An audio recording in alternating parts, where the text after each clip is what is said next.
Praise the Lord. ஆண்டவராய் இயேசு கிறிஸ்துவின் நாமத்தினாலே அன்பின் வாழ்த்துதல். கர்த்தருடைய பிள்ளைகளே, இந்த நாளிலே நீங்கள் எப்படி உற்சாகமாக இருக்கிறீங்களா? காலையிலே தெய்வத்தை நோக்கி பார்த்த உங்களுக்கு அவருடைய ஜீவ வசனம் உங்கள் பக்கமாய் கடந்து வருகிறது. அவருடைய வார்த்தையினால் நீங்கள் பிழைப்படைய போகிறீர்கள்.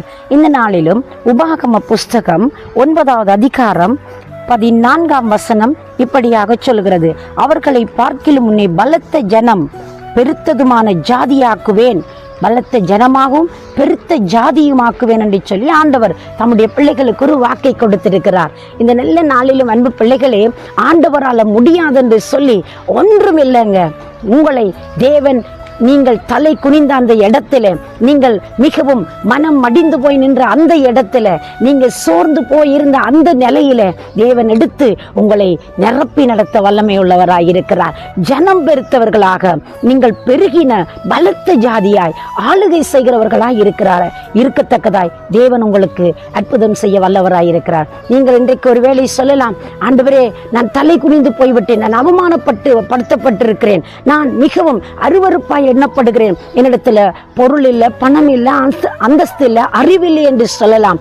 ஆண்டவரை நம்பி ஆண்டவரை பற்றி கொண்டு ஆண்டவருக்காய் தங்களோட வாழ்க்கையை அர்ப்பணித்து உண்மையாய் நீதியாய் நேர்மையாய் நிற்கிற நீ எந்த இடத்திலே தலை குனிந்து போய் இருந்தாயோ, எந்த இடத்தில் உன் ஜனம் தலை குனிந்ததோ, உன்னுடைய ஜாதி ஒடுக்கப்பட்டதோ, அந்த ஜாதியை தேவன் எடுத்து நிறுத்த வல்லமை உள்ளவராய் இருக்கிறார்.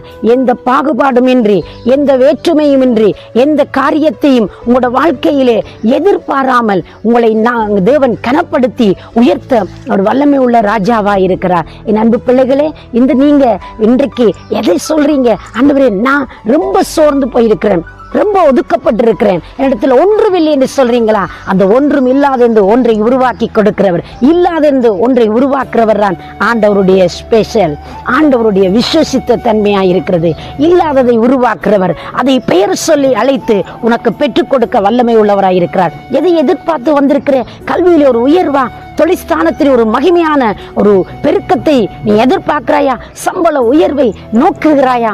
தேவன் உனக்கு அற்புதம் செய்யட்டும். உங்களுக்காக நான் ஜெபிக்கட்டுமா? அவரை நம்பிக்கொண்டிருங்களேன். சர்வ வல்லமை உள்ள தேவனே, இயேசுவின் நாமத்தில் உடைய பிள்ளைகளுக்கு ஒரு அற்புதம் நடப்பதாக.